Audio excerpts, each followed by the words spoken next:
Eu sou Mário Persona e essas são as respostas que eu dei aos que me perguntaram sobre a Bíblia. Nós já vimos aqui que tudo isso tem a ver com o reino. Então tem elementos judaicos misturados aqui. E ainda assim, a igreja, os santos da atual época, podem desfrutar disso tudo como, vamos dizer assim, um código de conduta para a vida no reino.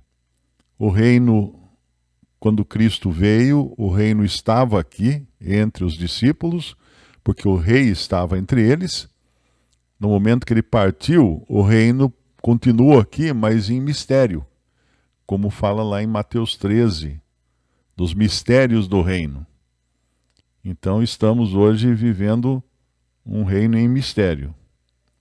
Mas estamos dentro desse reino. E reino, é muito importante entender que o reino dos céus e também o reino de Deus, né, são duas formas que são apresentadas, não são o céu. Porque no reino tem joio, além do trigo. Então não é o céu. Mas é a esfera daqueles que se colocam debaixo do senhorio desse rei Jesus, ainda que ele não seja rei para a igreja. Para a igreja ele é Senhor. Então, no nosso capítulo aqui, nós chegamos em Mateus 5, no versículo 13. Vós sois o sal da terra, e se o sal for insípido, com que se há de salgar? Para nada mais presta, senão para se lançar fora e ser pisado pelos homens. A primeira coisa que o sal faz é dar água na boca. Quando a gente quer comer um salgadinho, logo vem, a boca já fica cheia de saliva. Você, só de pensar no salgadinho, né, de fazer aquele croque lá com aquele sabor, você já enche a boca de saliva. Porque o sal dá sabor. Ele realça o sabor dos alimentos. Então, uma comida sem sal, quem às vezes o médico manda tirar o sal por causa de pressão alta, sabe que ruim que fica, né? Fica tudo sem graça, porque o sal é o que dá o colorido na comida, é o que dá o prazer de comer. O sal é o que dá o sabor. E quando ele fala, vós sois o sal da terra, isso serve para nós também. Nós devemos saber que a nossa função aqui no mundo é igual a do sal. O sal, além de dar sabor, de criar sabor, ele conserva os alimentos. Uma época, eu fazia em casa, eu fazia carne de sol, né? Você passa no sal, põe no sol e depois você tem que espantar as moscas. Mas era carne de sol, é assim que é feita no mato, no sítio, né? É uma carne salgada até certo ponto e seca no sol. Então o sal serve para você também conservar a carne. E os cristãos estando hoje no mundo, eles não apenas servem para dar sabor a esta vida, como também para conservar o mundo. É muito fácil você entender isso. Você está no trabalho e aí tem uma rodinha de colegas lá contando piada suja e você chega. O que acontece? A rodinha se desfaz. Chegou crente, né? Chegou cristão, tem que parar. Então, a simples presença, não precisa falar nada, né? Não precisa nem falar nada. A simples presença do sal conserva a vida aqui nesse mundo. Muitas coisas teriam debandado para total ruína se não fosse a presença dos cristãos no mundo. Os cristãos são uma forma de preservação moral da sociedade na terra.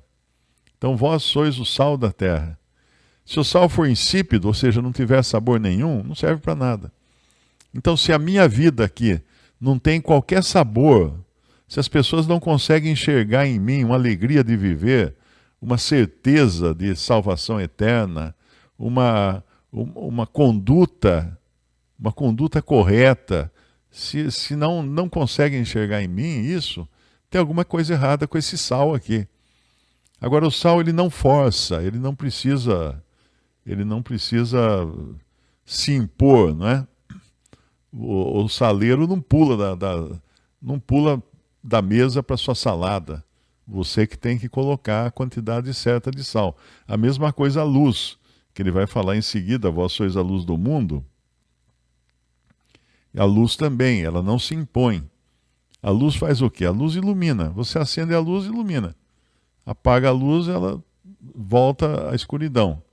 Então o cristão, além de ser sal da terra, além de dar sabor e ser um conservante do mundo, da sociedade ainda, né? Apesar de toda a degradação, ainda existe sal que serve para conservar a sociedade. O cristão também é luz do mundo, porque ele revela, tem duas coisas, dois fatores da luz, né? Um, que a luz revela as sujidades, as sujeiras, né? Se você está andando no meio de um pasto, tem uma pedra, você levanta a pedra, embaixo dela tem lacraia, escorpião, aranha. Na mesma hora eles ficam desesperados e correm se esconder debaixo de outra pedra, porque a luz afugenta os animais peçonhentos. Eles não gostam da luz. E assim também aqueles que não são de Deus não gostam da luz. Quando você traz a luz para o seu ambiente de trabalho, para a sua escola ou para a sua família, aqueles que são avessos à luz já pulam fora, querem se esconder. As empresas que eu trabalhei, primeiro dia de trabalho, eu tinha esse costume, eu chegava, porque quando você chega, o seu primeiro dia do seu trabalho, e geralmente nas empresas que eu trabalhei, não era uma sala particular, era um espaço amplo, com todo mundo, em cada um na sua mesa, né? Então a primeira coisa que eu fazia era chegar, você chega, tá todo mundo olhando, né? Quem será que é esse novato aí que chegou, né? Quem será que é esse cara? Então eu chegava todo posudo, né? Primeiro dia você chega todo parecendo importante. Aí eu abria minha pasta, né? Tirava uma Bíblia, que eu tinha dentro da pasta, uma Bíblia tamanho pequeno para médio, né? Colocava em cima da minha mesa, depois tirava a escova de dente, pasta de dente, caneta, essas coisas, punha na gaveta e tal. Aí eu pegava a Bíblia e guardava na gaveta. Mas enquanto eu tirava as outras coisas, eu dava um tempo da minha audiência perceber que chegou um cara da Bíblia. Porque a partir desse dia, a conversa não ia ser a mesma comigo. Eles iam saber que ali certas conversas não iam entrar. Então eu fazia isso porque já fincava uma bandeira. E depois todo aniversário de colega, eu dava uma Bíblia de presente. Eu tinha uma carteirinha de colportor da editora Vida em São Paulo, ali na Liberdade. Então eu comprava Bíblias a preço muito barato. Então toda vez que alguém fazia aniversário, dependendo do grau da pessoa, né? Se fosse chefia, ganhava uma Bíblia inteira. Se fosse mais um peão, ganhava um Novo Testamento, porque senão ficava muito cara a minha estratégia.